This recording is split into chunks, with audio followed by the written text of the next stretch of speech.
계속적으로 이제 고린도전서 말씀을 나누긴 합니다.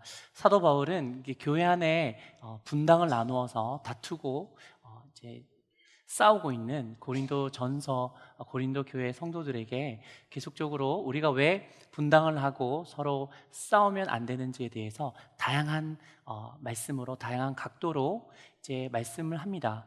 그만큼 성도님들 간에 분쟁이 일어나고 서로 이제 당을 지어서 이렇게 다투고 이제 싸우는 게 다른 많은 그런 문제들보다 훨씬 큰 악영향을 교회에 미치기 때문에 사도 바울은 다양한 측면으로 그러면 안 된다라고 말하고 있는데요. 오늘은 사도 바울은 우리는 하나님의 성전인데 너희가 왜 이렇게 당을 짓고 싸우는가에 대해서 말하고 있습니다. 오늘 본문에 보면 너희가 하나님의 성전인 것과 하나님의 성령이 너희 안에 계시는 것을 알지 못하느냐라고 이렇게 반문을 합니다. 하나님의 성전이라는 개념을 이방인이었던 고린도 교회 사람들은 유대인이었던 그 이스라엘 백성들과 또 및 예루살렘 교회에 있는 사람들보다는 실질적으로 와닿는 것이 적었을 것이라고 생각합니다.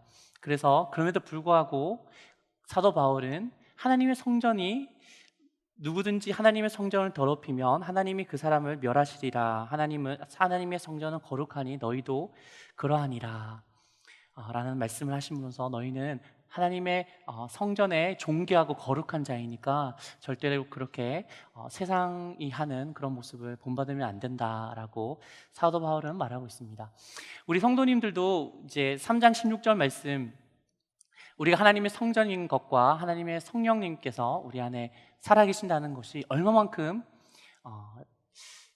이것이 정말 입이 쩍 벌어질 만큼 놀라운 일인지에 대해서 잘 아시겠지만 오늘 말씀을 통해서 한 번 더 들으시면 참 좋을 것 같습니다. 우리 성전에 대해서 구약이 있었던 성전에 대해서 간략하게 제가 말씀을 드리기 원하는데요. 성전은 사실 하나님께서 모세에게 이스라엘의 제사와 또 하나님께 기도하고 또 죄를 속죄하는 그런 장소로서 성막을 먼저 지어라고 모세에게 말씀하셨습니다. 그 성막이 다윗이 보기에는 내가 이렇게 상하궁에 이렇게 화려한 곳에 사는데 하나님이 물론 동물 가죽이었지만 그 천막 같은 곳에서 하나님이 거하시니까 내가 성전을 짓고 싶다라는 열망 가운데 이제 발전된 성막으로 해서 좀 발전된 개념으로 이 성전으로 넘어가죠. 우리 한번 스크린을 보면요, 성막은 이렇게 생겼습니다. 네, 많이 보셨을 거라고 생각되는데요. 다 이렇게 물론 동물 가죽이지만 이렇게 움직일 수 있는 성전 한 군데에 계속 있었죠. 하지만 성막은 하나님께서 계시고 이스라엘 백성들에게 성막에서 구름이 올라나서 이스라엘 백성을 이끌면 성막은 이스라엘 그 진영 가운데 가장 중앙에 있었고요. 그렇기 때문에 사람들이 그 구름을 보고 하나님을 따라갔었고 또 구름이 머무는 곳에 성막을 주위에 진치면서 이스라엘 백성은 이렇게 지냈었습니다. 광야에서요. 했는데 이 성막이 어떻게 보면 약간 이렇게 생겼구나라고 알 수 있는데 놀라운 사실은 출애굽기 28장 21절에 성막에 나무도 많이 쓰이고 했지만 귀금속, 주로 귀금속이 어떻게 어느 분량으로 썼는지에 대해서 나와 있습니다.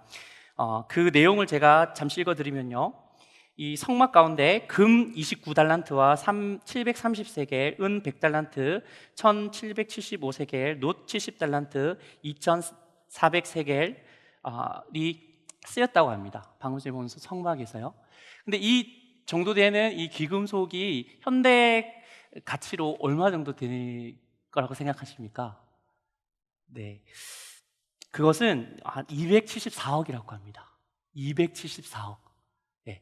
이 성막 안에 보화가 274억이라는 그만큼의 존귀한 많은 보화를 써서 이 텐트 같이 보이지만 이 성막을 만들었고, 이 가운데 이스라엘 백성들은 하나님께 예배하고 이제 예배하고 또 속죄하는 제사를 드렸습니다.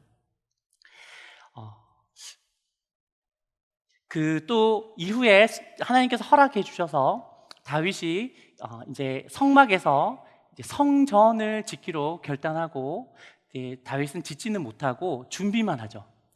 준비만 하는데 우리 열왕기상 5장 13절을 한번 보시겠습니다. 다윗과 이스라엘 백성들이 성전을 지을 준비를 하고 일꾼을 불러일으켜서 이제 성전을 본격적으로 짓기 시작합니다. 7년 6개월 동안 성전을 지었는데요. 이 성전에서 우리 보시면 13절을 보시면 이에 솔로몬 왕이 온 이스라엘 가운데서 역군을 불러일으키니 그 역군의 수가 3만 명이었더라. 성전을 짓는데 그때는 물론 지금처럼 중장비 기계는 없었겠지만 3만 명의 인력을 써서 7년 6개월 동안 이 성전을 지었습니다. 역대상 22장 14절 16절에 다윗이 자기 자신이 성전을 짓기 위해서 준비한 그런 재료들을 얘기하는데요. 근 10만 달란트와 은 100만 달란트와 녹과 철을 그 무게를 달 수 없을 만큼 심히 많이 준비하였고 또 제목과 돌을 준비하였으나, 이것은 아까 전에 성막 때 274억 정도의 기금속이 들었다고 했는데 그것과 비교할 수 없을 정도로 다윗은 더 많이 하나님의 성전을 위해서 준비했다고 합니다. 274억보다 몇십 배나 더 많은 그런 재료들을 준비해서 성전을 준비하였는 것이죠. 우리 솔로몬의 성전을 한번 보겠습니다. 안에는 거의 다 이렇게 금으로 이렇게 지어졌습니다. 또 이 성전을 지을 때 열왕기상 6장 7절에 보면 이 성전은 건축할 때 돌을 뜨는 곳에 다듬고 가져다가 건축하였으므로 건축하는 동안에 성전 속에서는 방망이나 도끼나 모든 철 연장 소리가 들리지 아니하였다고 했습니다. 미리 다 이렇게 조립해 와서 성전에서는 뭐 깎거나 땅땅 이런 소리, 공장 소리, 이런 우리 지금 옆집도 다세대 주택 같은 걸 공사해서 이렇게 소리가 들려갖고 한참 하진이 낮잠 재우기 좀 힘들었는데 성전은 어마어마한 금액을 투입하고도 소리에서 조용했습니다. 조용하게 그렇게 정성을 들여서 7년 6개월 동안 이제 건축을 하고 하나님께서 기뻐 연락받아 주셨죠. 이것이 솔로몬의 성전이 제1성전이라고 합니다. 제1성전이라고 하고요. 이것이 정말 영원할 것 같았지만 이스라엘의 불순종과 우상 숭배로 인해서 BC 586년도에 이제 신바벨론 제국의 침략을 받아서 하나님의 섭리 가운데 있었죠. 그래서 멸망당했는데요. 70년 동안의 이제 노예 생활을 마치고 다시 이스라엘 땅으로 돌아온 이스라엘 공동체, 특별히 총독이었던 스룹바벨을 중심으로 해서 이스라엘 공동체는 돌아온 고향에서 제일 먼저 성전을 짓습니다. 성전을 지어서 이제 기초를 낳는 그런 장면이 있습니다. 우리가 잘 알고 있는 말씀인데요. 우리 에스라서 3장 12절과 13절 말씀을 한번 보겠습니다. 이제 이 성전은 완전히 무너지고 70년 후에 다시 그 터 위에 성전의 터를 이제 놓는 그런 장면입니다. 제가 읽겠습니다. 제사장들은 레위 사람들과 나이 많은 족장들은 첫 성전을 보았으므로 이제 이 성전의 기초가 놓임을 보고 대성통곡하였으나 여러 사람은 기쁨으로 크게 함성을 지르니 백성이 크게 외치는 소리가 멀리 들리므로 즐거이 부르는 소리와 통곡하는 소리를 백성들이 분간하지 못하였더라. 이 말씀 잘 많이 들어보셨죠? 이렇게 우는 소리와 웃는 소리가 섞여서 멀리까지 들렸던 이 제2성전, 스룹바벨 성전이라고도 하는데요. 성전이 얼마만큼 했길래 이렇게 눈물과 기쁨이 났는지 이게 성경에 자세히 나와 있지 않지만 한번 그림을 보겠습니다. 네, 이게 스룹바벨 성전입니다. 네, 그 전에 솔로몬의 어마어마한 화려함보다는 한참 못 미치는 성전이었죠. 그래서 이 성전은 예수님이 오시기 전에 BC 20년 동안이나 지속됐습니다. 로마가 팔레스타인 지금 가나안 지역을 통치하고 그 로마의 정치적으로 이제 잘 이렇게 정치적 수완을 발휘했던 헤롯 대왕, 예수님이 태어나실 때 왕이었던 헤롯 대왕은 이방인 출신이었습니다. 이두메 지역의 출신이었는데 에돔 족속이라고요. 우리 성도 여러분께서 잘 아시겠지만 야곱의 형 에서가 이제 에서의 족속이었는데 이 당시에는 거의 이방인과 동일한 그런 의미였습니다.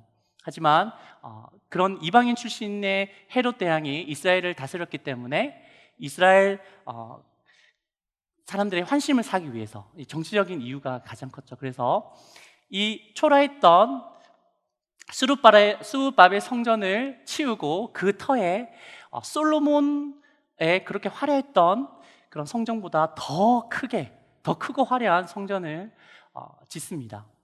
이게 80년 동안이나 성전 건축을 했답니다. 80년 동안이나. 솔로몬 성전은 7년 6개월 동안인데 80년 동안이나 예수님께서 공생애 하실 때도 이제 외부 헤롯 성전은 외부는 다 지어졌지만 안에 공사는 계속 하고 있었다는 거죠. 그런데 그런 모습을 보면서 이스라엘 백성들은 기뻐했습니다. 하나님의 성전이 그렇게 크게 지어지고 하나님께서 기뻐하셨을 거라고 이렇게 추측하셨지만 이 헤롯 성전에 대해서 예수님께서 하신 말씀이 있습니다. 우리 요한복음 2장 14절 말씀을 요한복음 2장 19절 말씀을 보겠습니다. 우리 다 같이 한번 읽어볼까요? 시작. 예수께서 대답하여 이르시되 너희가 이 성전을 헐라 내가 사흘 동안 일으키리라. 네, 아멘.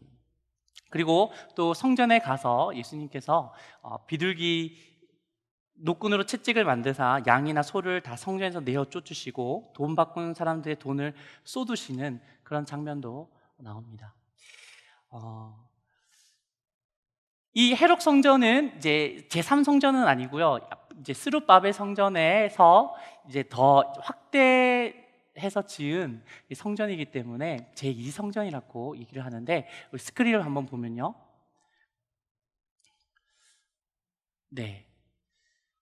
저기 왼쪽에 있는 게 솔로몬 성전입니다. 솔로몬 성전이고 또 오른쪽에 있는 것이 헤롯 성전입니다. 솔로몬 성전도 어마어마하지만 헤롯 성전은 이제 그보다 몇 배나 더 큰 성전이었고요. 우리 다음 스크린을 보면요. 그렇게 성전 외에도 이제 엄청나게 큰 그런 평수로 그 위용을 자랑했습니다. 평수가 약 2만 평이라고 합니다. 2만 평. 여러분 2만 평이 얼마나 크신지 어쨌든 하루 만에 다 구경을 못했을 것 같은데요. 그런 그 헤롯 성전을 우리가 보았습니다.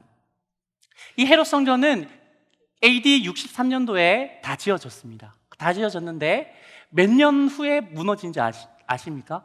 7년 후에 로마와 전쟁이 일어나서 7년 후에 이 80년의 세월이 깃든 어마어마한 성전도 다 무너졌어요. 예수님께서 그 마태복음 24장 1절 2절에서 예언하신 것처럼 이제 무너졌고 이 서쪽 벽만, 이 성전의 서쪽 외벽만 로마가 역사를 위해서 내버려 뒀습니다. 지금도 그 서쪽 외벽은 이스라엘 땅에 서 있는데요.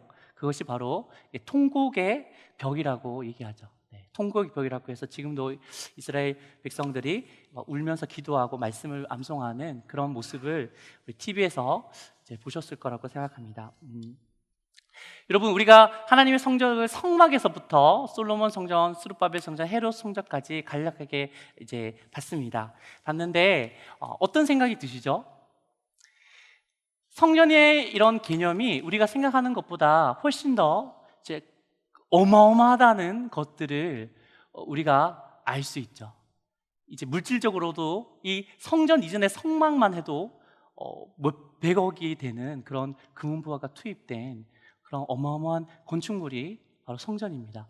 왜 이스라엘 백성들은 그렇게 이 성전에 목을 메고 또 이 성전을 그렇게 화려하게 지으려고 했을까요? 또 하나님께서는 성막에는 구체적으로 성막을 이렇게 지어라고 말씀하셨는데, 그 하나님께서 명하신 그 금과 은과 노세 금액이 274억이라는 금액을 하나님께서 써라고 말씀하셨습니다. 물론 그것은 이제 출애굽 때에 하나님께서 이스라엘 백성이 그 애굽 백성에게 그 금은 보석을 달라고 했습니다. 달라고 하나님께서 시키셨고, 이스라엘 백성이 너무나 위대하게 보였기 때문에 애굽 백성들은 친히 자원하는 마음으로 보물과 보화를 출애굽하는 백성들에게 줬죠. 그것이긴 한데요, 왜 이렇게 비싼 가치를 가지고 하나님께서 성전을 지으라고 했을까요? 그것은 바로 하나님께서 임재하고 계시는 장소이기 때문에 그렇습니다. 돈이 꼭 비싸야지, 이 예배당을 비싸게 지어야지만 하나님께서 임재한다는 그런 개념이 아니라, 하나님이 임재해 계시는 그 장소는 얼마만큼 존귀한 자리인지 그 이스라엘 백성에게 가르치기 위해서 하나님께서 그렇게 말씀하신 것입니다. 우리 두 번째로 이 성전의 개념에 대해서 우리가 살펴보기 원합니다. 이 성전의 두 번째 개념은 거룩이라는 측면이 있습니다. 1년에 딱 한 번 대제사장이 그리고 대속죄일만 지성소에 들어갈 수 있었습니다. 성소에 하나님께서 임재해 계시는 성소 안에 가장 거룩한 곳에 들어갈 수 있었는데요, 레위기 16장 13절에 보면 그 가운데서도 이제 대제사장이 그냥 들어가는 것이 아니라 여호와 앞에서 향을 계속 피웠습니다. 향을, 그릇 같은 잔을 들고 이게 향을 계속 폈습니다. 향을 피면서 들어갔는데, 그 이유가 뭐냐면 향이 나옴으로 대제사장이 그 향 가운데 뚜렷하게 이제 법궤나 하나님의 임재에 있는 곳을 집중해서 이제 사람의 눈으로 보지 못하게 했는 것이죠. 실질적으로 하나님 눈으로 실질적으로 향이 없이 대제사장이 1년에 한 번 들어간다면 반드시 그 대제사장은 죽었습니다. 그리고 지성소에 있는 법궤를 옮기다가 손을 대어서 즉사한 우사가 있습니다. 그리고 하나님의 제단에 불을 계속 이어서 불을 드려야 되는데, 이 불이 없어지자 어떻게 해? 라고 생각해서 아론의 아들인 나답과 아비후는 다른 불을 스스로 만들었는지는 잘 안 나타 있는데, 다른 불을, 똑같은 불이잖아요. 성냥으로 붙인 거나 라이터로 붙인 거나 똑같은 불 아닙니까? 그래서 그 불을 가지고 하나님께 분향했어요. 그러니까 하나님께서 어떻게 하셨겠습니까? 그래, 똑같은 불이니까 그렇구나 라고 하지 않고, 여호와 전에서 하나님의 거룩한 분이 확 사올라서 이 아론의 아들 나답과 아비후를 불로 하나님께서 쳐서 그들이 타서 죽었습니다. 그리고 이스라엘 백성들이 블레셋과 전쟁을 할 때 성궤를 빼앗겨갖고 다곤 신정에 이제 성전을 놔두니까 다곤 성전이 다곤 신상이 엎드려져 있다가 이제 팔다리가 끊어져 있다고 했는데, 이제 이후에 하나님께서 그곳에 있는 사람들을 엄청나게 심한 종기로 치셨습니다. 이후에 블레셋 가드로 옮겨져진 궤는 또 그곳 사람들에게 하나님께서 큰 징벌을 내렸습니다. 사무엘상 5장 12절 말씀을 우리 다 같이 한번 읽겠습니다. 죽지 아니한 사람들은 독한 종기로 치심을 당해 성읍의 부르짖음이 하늘에 사무쳤더라. 아멘. 여러분, 하나님의 성전은 거룩합니다. 사도 바울이 우리 17절에 말했던 것처럼 누구든지 하나님의 성전을 더럽히면 하나님이 그 사람을 멸하시리라 라는 말씀이 실제적으로 이루어졌었습니다. 그래서 그 이방 나라에 하나님의 법궤가 들어오니까 사람들이 너무나 우리 다 죽게 생겼다고 막 이제 비명을 지르면서 성읍의 부르짖음이 하늘에 사무쳤더라라고 말했습니다. 여러분, 하나님의 성전은 하나님께서 임재하고 있는 곳이고, 그것은 놀라운 값어치, 존귀합니다. 그만큼 존귀한 곳이고, 그리고 거룩한 곳입니다. 그래서 사도 바울이 우리 3장 16절을 한 번 더 읽어보겠습니다. 우리 고린도전서 3장 16절 말씀을 읽어보겠습니다. 너희는 너희가 하나님의 성전인 것과 하나님의 성령이 너희 안에 거하시는 것을 알지 못하느냐. 아멘. 그래서 여러분이 하나님의 성전이라는 것을 인식할 때 이것이 얼마나 큰 특권이라는 것을 우리가 이해해야 된다고 사도 바울은 말하고 있는 것이죠. 성막이 이렇게 큰 금액을 써서 이렇게 하나님의 명대로 지었습니다. 우리는 얼마만큼의 값어치가 있을까요? 네. 지금 약간 조시는 우리 성도님 이수신 같아서 재밌는 얘기를 하나 즉석으로 얘기. 예전에 우리 이제 일본에서 이제 연사마 열풍 혹시 아세요? 우리 나이가 있으신 분 아실 것 같은데 그 연사마 열풍을 분 드라마가 뭐였죠? 네? 겨울 연가죠. 네. 예, 겨울 연가인데 거기서 원빈이 이제 나왔는데 그때는 원빈이 지금 이나영과 결혼해서 잘 살고 있는데 그 원빈이 되게 연기를 못했습니다. 얼굴은 잘생겼는데 연기를 못했는데 성혜교한테 어떻게 얘기했죠? 성혜교가 잠깐 마음을 안 열어주니까 얼마면 돼? 자, 우리 옆 사람에게 한번 얘기해 볼게요. 얼마이십니까? 시작. 네. 이거는 이제 네, 이렇게 네, 약간 또 조심히 마시라고 말씀드렸는 거고요. 우리가 하나님의 성전인데 여러분 성막이 하나님의 구체적인 단위로 몇 그램을 쓰고 몇 달란트를 써라까지 구체적으로 다 나와 있었는데 들었던 그런 모든 보화의 개념이 274억이었어요. 274억. 근데 우리 안에 하나님의 성령이 있으신데 우리는 얼마만큼의 가치가 있을까요? 우리는 돈으로 잴 수 없습니다. 왜냐하면 예수님께서 십자가에서 다 이루셨다고 말씀하시고 또 물과 피를 다 흘렸었을 때 그 헤롯 성전에서 어떤 일이 있었냐 하면 성소와 지성소를 구분하는 휘장이 있었습니다. 이것이 위에서부터 밑에서부터 찢으면 사람이 찢어지는 거잖아요. 또 위에서부터 하나님이 직접 찢으셔서 중앙으로 찢어졌습니다. 찢어지시고 또 예수님께서 우리 안에 성령으로 이제 와 계시죠. 여러분, 예수님의 그 보혈의 그런 가치는 어떤 보석과 보화의 그런 무게나 가치와 정말 비교할 수 없이 값집니다. 여러분은 그만큼 비싼 분이십니다. 보배로우신 분이십니다.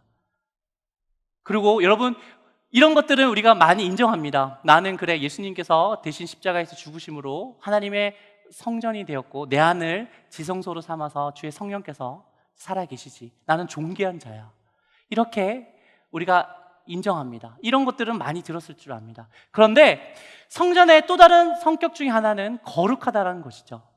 하나님께서 하나님의 지성소에 있는 많은 그런 물품들이나 그리고 거기로 출입할 대제사장들이 하나님의 뜻대로 하지 않으면 즉각 죽이셨어요. 지금은 우리가 죄를 범죄해도 죽이시지 않죠. 기다려주시고 하나님의 은혜로 우리를 회개할 때까지 우리 회개를 인도해 주시는데요, 우리가 하나님의 거룩하심을 우리가 구약을 통해서 깊이 인식해야 될 줄 믿습니다. 여러분은 하나님의 성전인데 하나님께서는 또 여러분의 삶 가운데 여러분의 거룩함을 통하여서 하나님께서 영광 받으시기를 원하십니다. 하나님께서 생각하신 거룩이 무엇일까요? 우리가 목욕도 자주 하고 아니면 종교적인 일로는 예배에 빠지지 않고 아니면 하나님 말씀을 지키려고 이제 열심히 살아가는 그런 것들이 하나님 보시기에 거룩일까요? 그렇지 않습니다. 하나님이 보시는 거룩은 우리가 진실로 예수님을 믿고 있는가, 그것을 보십니다. 우리가 예수님을 진정으로 믿고 있을 때 하나님께서는 그것을 우리의 의로 여기시고 우리의 삶을 거룩하다 칭해 주실 줄 믿습니다. 우리 성전에 대해서 이렇게 살펴를 봤는데요, 그러므로 사도 바울이 이렇게 존귀하고 거룩한 성전이 바로 너희인데 너희가 어찌하여 세상 사람들이 하는 것처럼 싸우고 분당하느뇨 라고 얘기하고 있습니다. 우리는 세상에서 살면서 우리가 서로 싸우진 않지만 우리도 우리 자신이 모르게 세상에 많은 가치관이 우리 안에 들어가 있습니다. 나는 나이가 얼마고, 나는 이때까지 무엇을 했고, 학력은 얼마고, 재산은 얼마 있고, 그리고 나의 고민은 무엇이고, 어떤 것을 소망하고 있다. 나의 첫 번째 목표는 이것이다. 라는 것들을 우리가 많이 생각하고 그것이 안 되면 때로는 좌절하며 살아가고 있습니다. 하지만 우리가 먼저 우리 스스로에게 얘기하고 또 우리가 정체성으로 알아야 될 것은 우리는 예수님의 보혈로 말미암아 정말 성막과 제1성전, 2성전, 헤롯 성전에 비할 바 안 되는 하나님의 존귀한 자로 지음을 받았다. 그것은 성전인데 하나님의 성령께서 우리 안에 살아계시고 우리를 사랑하시고 우리를 지금도 이끌고 있다. 그 사실이 우리의 첫 번째 정체성이 되시기를 예수님으로 축원드립니다. 비록 세상에 없는 것이 있을 수 있습니다. 아쉬운 것이 있을 수 있습니다. 하지만 우리가 이 은혜를 붙잡을 때 세상의 것들은 사도 바울이 얘기했던 것처럼 배설물과 같다. 예수님을 아는 지식이 가장 존귀하다라고 고백할 수 있을 것이고 또 그런 은혜 가운데 우리가 항상 감사하며 살 수 있을 줄 믿습니다. 우리 마지막으로 우리 옆 사람에게 당신은 존귀하고 거룩한 하나님의 성전입니다. 이렇게 축복하면서 설교를 마치겠습니다. 우리 옆 사람에게, 뒷사람에게 축복하며, 네. 당신은 274이 아니고요. 네.